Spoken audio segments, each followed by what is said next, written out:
Here we have Carlos Plazola. He's one of the founders of Decriminalize Nature. That is it's a movement that started in Oakland, in California, close to Bay Area, yeah, San Francisco. And I want you to tell, I know a little bit the story on how it started for you, but it's a really nice and curious story. I like you to share how was your, your personal involvement in this movement, because you were not in the psychedelic or in the medicine nature a few years ago. Yeah, that's right. That's right. My first experience with plant medicines was in October 20th, 2018. And it was a very transformative experience. So, so it's relatively new for me. But I will say that my preparation going into that journey was 30 years worth of preparation. That made all the difference. And by that, I mean that I had been working to try to heal some intergenerational trauma that my family had experienced as a result of colonialism here in the Americas. And also as a result of some of the exploitation that happens of Mexican immigrants in the US. The trauma that then is incorporated into the culture and into the communities based on exploitation. We try to brush that stuff under the rug, but it had been with me, with my family, with my community, with my ancestors for many generations. And so I had been attempting to heal that for 30 years when I went into my mushroom journey through education, through exercise. I started jogging at 13 years old, through swimming, exercise, fitness regimens, through yoga, meditation, and nothing was working. I still had that sort of feedback loop of responding from things from a place of fear, anxiety, heavy anxiety that often comes with people who experience trauma in their life. And but it was a mushroom journey in October 2018 that really clarified for me what the source of that deep-seated trauma was. And I was able to start my healing path from there. Actually, in that journey, in that trip you had, it was, I remember, like a huge dose. We're talking about the heroic dose of McKenna. He says like 5 grams is what you had. You have no experience with psychedelics, and suddenly you did this for healing, obviously, but you were really brave on doing this in that amount, in that strength, yeah? Well, yes, it was a large dose. It was 5 grams, roughly. And since then, I've done a 9-gram dose, and there are people doing 40-gram dose. So I suppose it's all relative, but the reason that risk is relative to your situation. If you're someone who is facing a lot of risk in your life in general, and you're trying to heal, then 5 grams may not be a big deal. If you're on the other hand, if you have a lot to lose, if you don't want to disrupt your life too much, then maybe you go into microdosing instead, because you don't want to take the risk of disrupting your life. I was fully ready to disrupt my life. I needed change. I've been seeking change, and I've lived a life where I really tried to put myself into situations of intensity in order to have that consciousness expansion experience. For example, I lived in the rainforest, in the Ecuadorian rainforest, for 3 months at the age of 23, because I wanted to experience what it was like to live as a hunter-gatherer. And this is just how I lived my life. And so it was pretty typical behavior by me anyways, to go into a heavy dose the first time. Mm-hmm. And then it started I don't know if this is part of your life, like an advocate of this movement that you started. It was 3.5 years ago, but it grows so much. And I know this because I'm surfing in the net. I always finding your organization and the most lot of chapters from all around USA, decriminalize. So I went into, I was interested in what happened and how it started. And it was a big surprise for me finding out that it was so recent, so young and so big already. How it goes? Yeah, great question, Iñaki. Did I say that right, Iñaki? Yeah, perfect. Yeah, okay. Yeah, great question. So I would say the reason that it exploded so quickly first is because it was ready to explode. This issue of healing with plant medicine was ripe when we stepped into it. So I first want to honor the work of all the people who came before us, who have done the work in psychedelics, who have done the research out of Johns Hopkins and other organizations, people like Bob Jesse. A lot of people have been doing a lot of work for a lot of years, and we came into that environment when it was already ripe for change. What we did do that was right is that we embrace social change platforms, strategies, and tactics with intention. So it was not by accident that we have grown the way we've grown. I come out of 30 years of social change organizing, political organizing, community organizing, environmental justice organizing, environmental organizing, social justice organizing. I was trained with Acorn when I was 25 years old. I've trained with various organizations of how to do organizing work. I ran campaigns. So when it was time to launch a campaign, and the intention behind, the motive behind decriminalization, Decriminalize Nature, is compassion for people who are suffering from deep trauma and being left out of our mental health system in America. In the United States, as you probably know, we have horrible services for those of low income in medical care and mental health care. We like to incarcerate people in America who act out of line. We don't like to care for them, unfortunately. That's just the nature of the federal government's response since the 1980s. Under Ronald Reagan, it's become a pretty abusive system towards the poor. And so my own realization in taking these medicines was their potency and potential for healing those who have trauma, the least amongst us, but also the ability to grow these and share them so easily. We don't have to manufacture these in labs. So it's a solution for the masses of people with mental health care needs and health issues and trauma needs, therapy needs. But also we implemented, so that was the motive, but also we implemented strategies that are very effective in social change, for social change, including social media strategies that are new and emerging strategies that are now being duplicated by other groups. So I would say we had the skill in organizing, and we also had a very strong motive, and that's why it blew up so quickly. How many people is involved in your organization right now and in the different chapters? How is this growing? It's like a mushroom in mycelium, yeah? Because I don't think that it's like a central organization that doing all the work. How is your work in your organization with the rest of the chapters all around the country? Well, you said it perfectly, Iñaki. It's a mycelial network, yeah, that is spreading on its own now. And what we see in terms of the cities that spring up to organize, the leaders in these organizations are the mushrooms, the fruiting bodies that emerge from the mycelial network. And the big mushrooms that emerge are the ones that pass actual decriminalization language in their cities. So the way we did this is we had three fundamental principles that we wanted to employ as an organizing strategy. And this is now being duplicated. Actually, I learned that I think it's Switzerland or Sweden, the Pirate Party did what's called swarm organizing model in 2007, I believe. So they predate us, so credit to them. I just learned about them that they were doing a very similar organizing model that we're doing. So I think it's the new organizing model where you decentralize. So you're not trying to control the leadership. You are trying to educate, inform, and give the tools to leaders everywhere.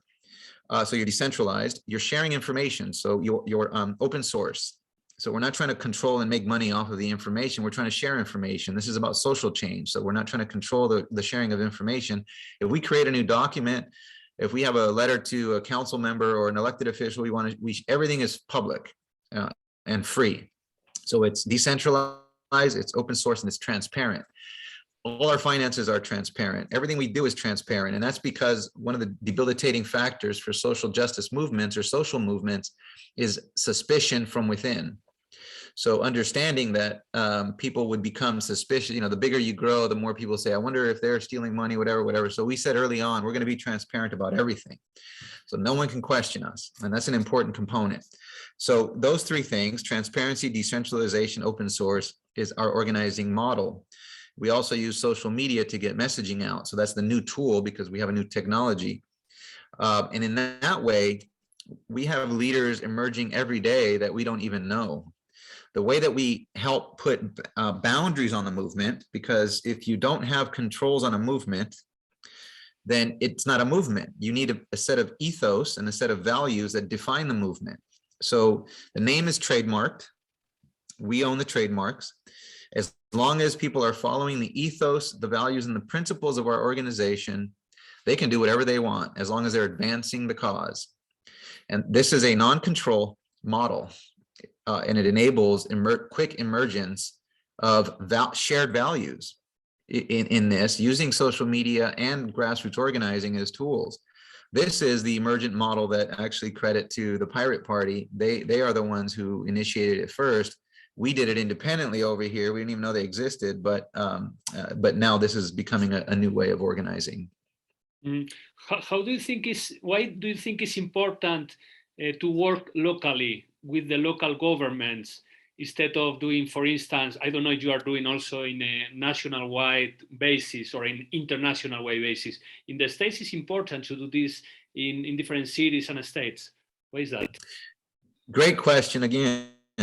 So the reason local is important is because the higher you go, at least in the United States, the higher you go up in the government system, so you go state level, federal level, the more you have to pay to be heard, because corporations are now controlling so much of our political discourse at the state and federal level that it's really a pay system now in America. For the most part, you get some really good progressive politicians, but for the most part, corporations and high-level contributions run the game. So by organizing local in cities, we don't have to pay to play because our local elected officials at the city level are in our own communities. We can find them at the grocery stores. We can walk into their office and make an appointment. So we still have the power at the local level to have an open dialogue with our elected officials without having to sacrifice our values.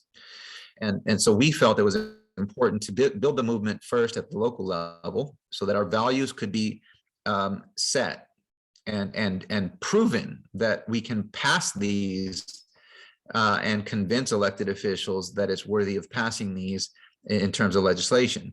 We've proven that now. So for the last 3 years, we've shown in 14 cities now that decriminalization of entheogens is something worth doing and that we can get the votes. We've now gotten 76 out of 77 yes votes with elected officials at the local level. So we have an almost 100% success rate in converting people from either no or neutral to yes.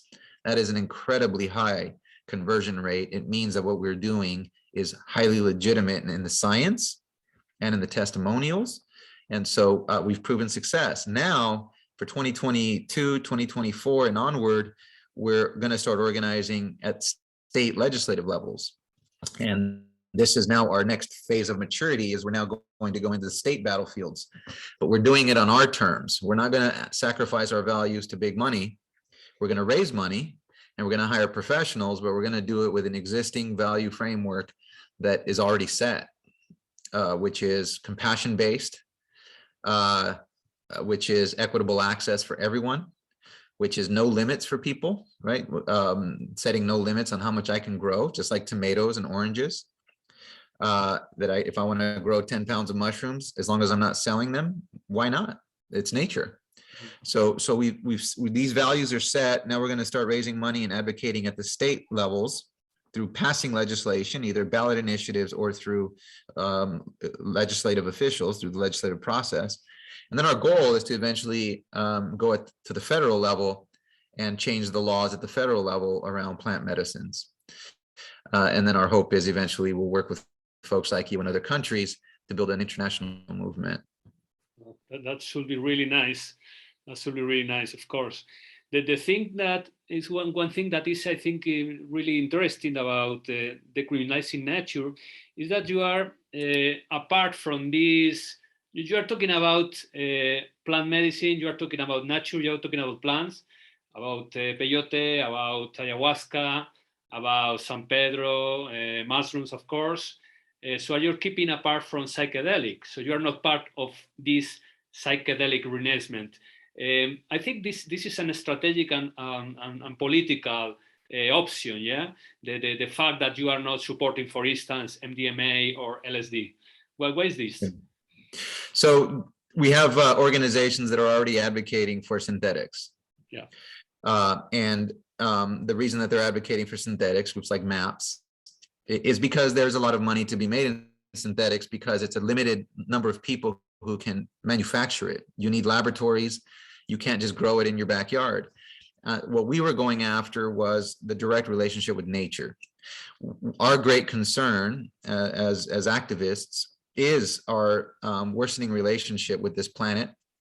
The fact that we are not acting quickly enough to change some of our behaviors that are causing climate change, that are causing the extinction of mass extinction on our planet. And so what we do know about these plant medicines is that they shift our behaviors because it interconnects us to nature and to each other. There's something very powerful about the fact that Mother Nature is producing natural things that enable us to reconnect with her and with each other at a very critical moment in time. We felt it was important to focus on that relationship and bring out the nature component of these medicines because they're free, they're accessible, and even iboga contains ibogaine and is very limited in a West African plant. But there are plants in our own environment that contain ibogaine. Star jasmine, for example, grows ubiquitously here in California and contains ibogaine. There are plants that contain DMT out here that grow and that we can mix to create our own form of ayahuasca. So nature all around us has these plant medicine compounds already embedded in plants that grow around us. All we have to do is start to assimilate our relationship with these plant medicines and remember how to use them in a good way. And it's all here locally. So this is really the message we're trying to get to is our relationship with nature and that it's all here around us locally, and to heal our relationship with the planet. So eventually you are not promoting the importation of these plants, for instance, ayahuasca from the Amazon, but to grow your, let's say, formula, pharmahuasca, whatever combination with local ingredient, with local plants. That's right?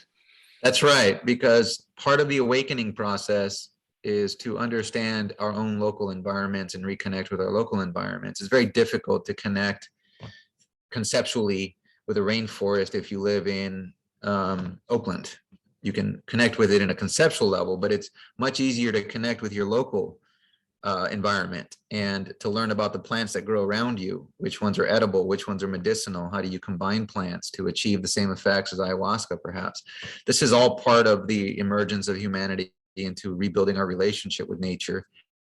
And that's what we really wanted to encourage people to do, because we don't want to also create an unsustainable relationship with those environments like the deserts in Mexico where peyote grows. We don't want to encourage people to grow and harvest peyote from there. We want to encourage people to grow their own peyote. Take the time. If it takes you 10 years to grow your peyote buttons, build that relationship. There's also healing in building the relationship and then in sharing with others. So perhaps others have peyote that is mature enough who live in your community, and you can sit with them with their peyote. And when yours is mature enough, you can sit with your peyote. So it also encourages relationship and community.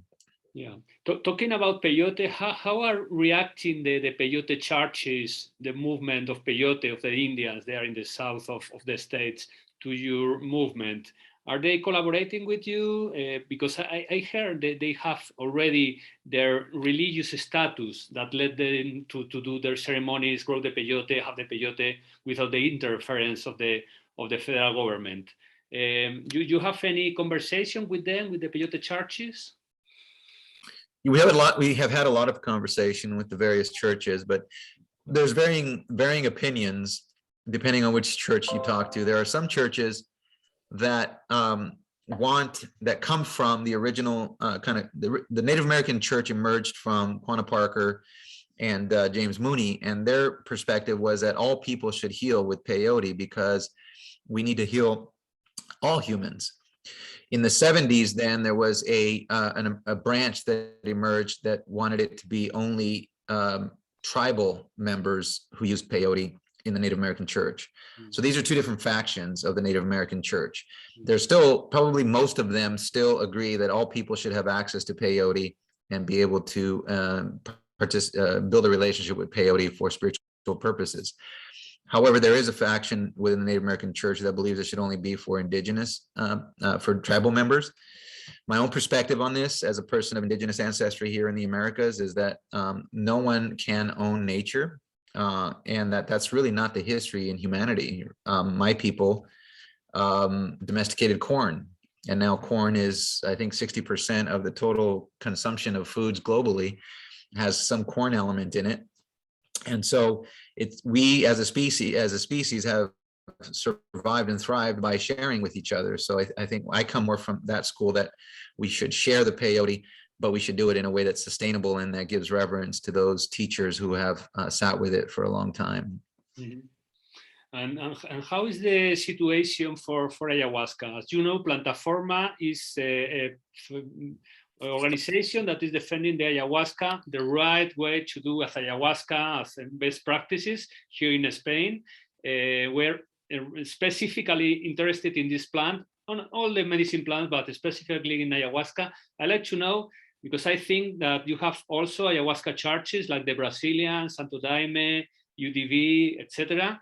But also there are some other organizations that are struggling with travels. I think Southwest is also, I don't know if it's a church or a movement that are struggling with law problems there in Florida, I think. How is the situation to a federal and local level with ayahuasca completely? Yeah, federally, dimethyltryptamine is still illegal. So the main compound in ayahuasca is illegal, Schedule 1. So we're trying to get it removed from Schedule 1. So that's at the federal level. In 14 cities, we've now decriminalized dimethyltryptamine, DMT, and ayahuasca as the cocktail, the brew. So in 14 cities in the US, it's illegal at the local level. It's still illegal at the state and federal level in all states and federal government, but we're working on now in 5 states to change that. And we hope by 2024, we'll be in double that many states to change the law to make it decriminalized, period, whether you're a church or not. Currently, there are 2 primary movements that seek to be able to legally use ayahuasca or sit with ayahuasca. One is the church movement, religious freedom, and the other is decriminalization movement. The church movement, the religious freedom is always going to be based on power. You can say I'm practicing this under religious freedom, but it's always going to be up to interpretation by a court system to determine whether or not you're being bona fide. The decriminalization has no such tests. It's just decriminalized. So that's why we're pushing this, but we also honor and support the church movement because it's a nice temporary approach that can protect people. Plus, the spiritual aspect of engaging with these plant medicines is so important because if you're entering them in a recreational way, you may not get the same message and experience than if you're entering them in a spiritual way. If you're looking for healing, spirituality is very important. If you're looking to just have fun, well, then maybe spirituality is not so important to you. But the healing, I believe, comes through that pursuit of the higher meaning. Because it's the ego that sometimes causes us the illness. So when you're looking for the higher meaning, so the church movement is a critically important movement in America and elsewhere. In terms of how practice is being done in America, yes, we have very good practitioners. Santo Daime We have really wonderful churches, and then we also have charlatans in every aspect. But there's charlatans in all new things that emerge. When the martial arts movement emerged in America decades ago, there was also people who were not particularly well trained in martial arts who were trying to teach people. But then those people kind of over time, as we became more and more informed about what martial arts training looks like, those people sort of fell by the wayside. The truly well-trained martial artists or yoga practitioners emerge as the standard. I believe that's what will happen with plant medicine. We don't have to regulate behavior. When we get into control and regulation mentality, we're not really listening to the message of the plants, in my opinion. It's really about enabling people to emerge and awaken to what good practice looks like and feels like. And I believe that will happen with plant medicines, as it's happened with martial arts, with yoga and other non-regulated activities. Mm-hmm. From your experience in lobbying, because Decriminalize Nature, I think, is a lobby, yeah, with you're trying to change the law, to interact. I think lobby is a right word, yeah, for defining it. Yes. From your experience, what things are working and what are definitely not working in this work you are doing with governments, with authorities, with these forces? Yeah, we are education and advocacy. So the advocacy is another word for lobbying. Lobbying is a subset of advocacy, but we're advocacy and education. The education work is the most important. So what I would say is working is the fact that we really put a lot of emphasis on educating our community and our elected officials. The advocacy comes in when we're ready to actually step into the arena of legislating and start pushing for a particular bill. But most of the work we do is about education and transforming paradigms. So what we've had a lot of success with, and is pretty much, as I mentioned, almost 100% successful in terms of converting elected officials' minds, is we start by giving the science. So in our strategies, as we meet with elected officials, we always lead with the science, because people engage first with their mind, right? So they want to know, how does this stuff work? So we explain, here's some scientific research that shows, neural receptors and what happens when it enters the serotonin 2A receptor, and look at this research from Johns Hopkins, look at the results, the data. And so we get past that mental block, and then typically that will get the elected officials into a state of openness. Okay, I hear now why this is important. But then we bring in the testimonials. And they get to a point where they say, I see how this works and how it's safe. We then get into the testimonials, where after the science and the mind, we speak to the mind, we speak to the heart, and that's the personal testimonies. The personal testimonies now speak directly to the heart of the elected official by giving testimony. I was suicidal, and then I tried ayahuasca, and now I'm living a beautiful life. I had walked away from my family, and but now I have a great relationship with my family.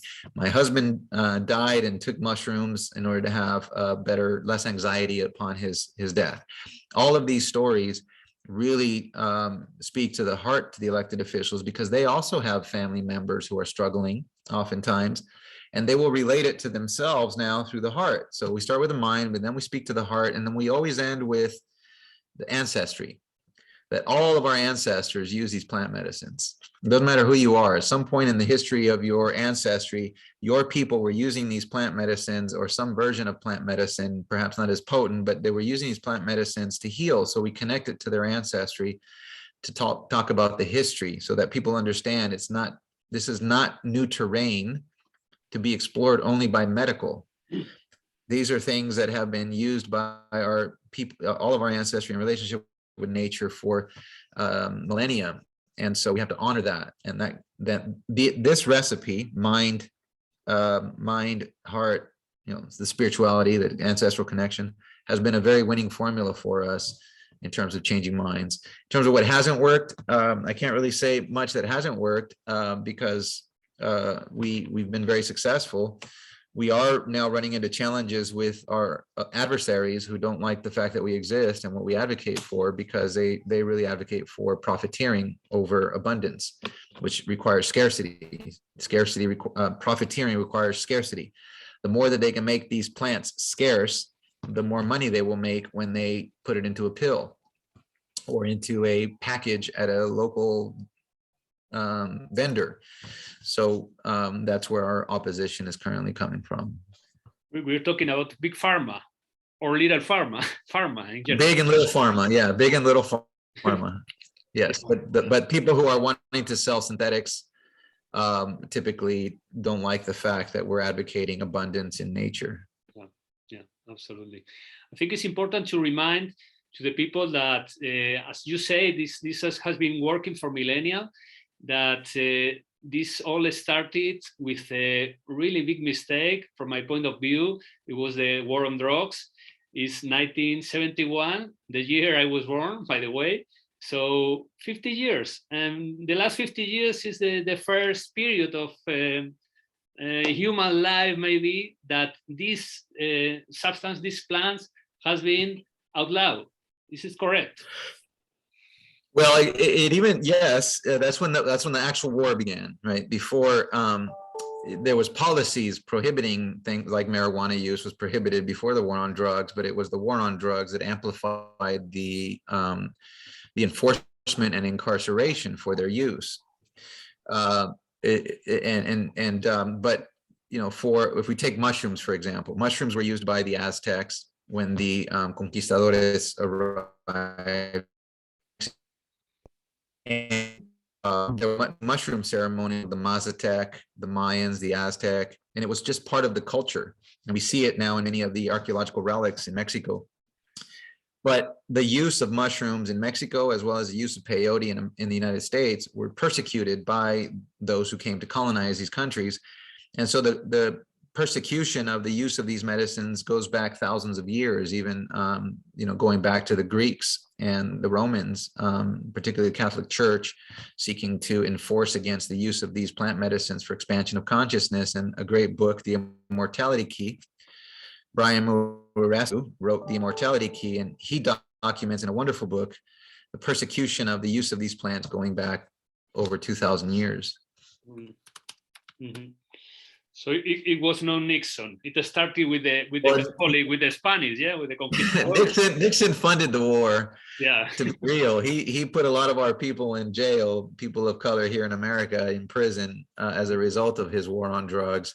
He amplified the persecution, right? So if it was a level 2 enforcement, you know, energy back in 1969, by 1971, it was a level 10 enforcement. Like he launched the real war, is what he did. But he also added a bunch of compounds to Schedule 1, and then other countries, thinking America was so cool, also implemented these rules in their own countries. So now we're trying to undo the harm that America did around the world with the war on drugs. Yeah, absolutely. I haven't seen a list of the chapters of Decriminalize Nature in the world, because it's not only in the States. I heard that you have even some chapters, I don't know, in Mexico, I heard in Netherlands. I haven't contacted them, but your idea, I think, is to spread the movement all through the world, to Europe, to South America. Well, how is working this? Is the same that in the States? Is like a free association, or how it works? Yeah, certainly the growth has happened here in the United States, and part of my goal is to increase the support for our international chapters. So, you know, we have a chapter in Chile, a couple of chapters in Mexico, chapter in Canada. We have some people organizing in Ireland. I don't know if they've actually formed a chapter yet, but they're organizing in Ireland. We have some folks in the UK. We had some folks organizing in Australia who reached out to us, and we sent them information, and they started their own chapter there. Because the politics, the policy-making processes are different. There's a learning curve for all of us about how to implement this in other countries.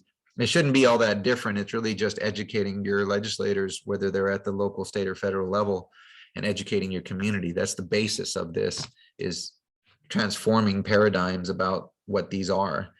The war on drugs has done a huge damage to stigmatize these really natural healing medicines.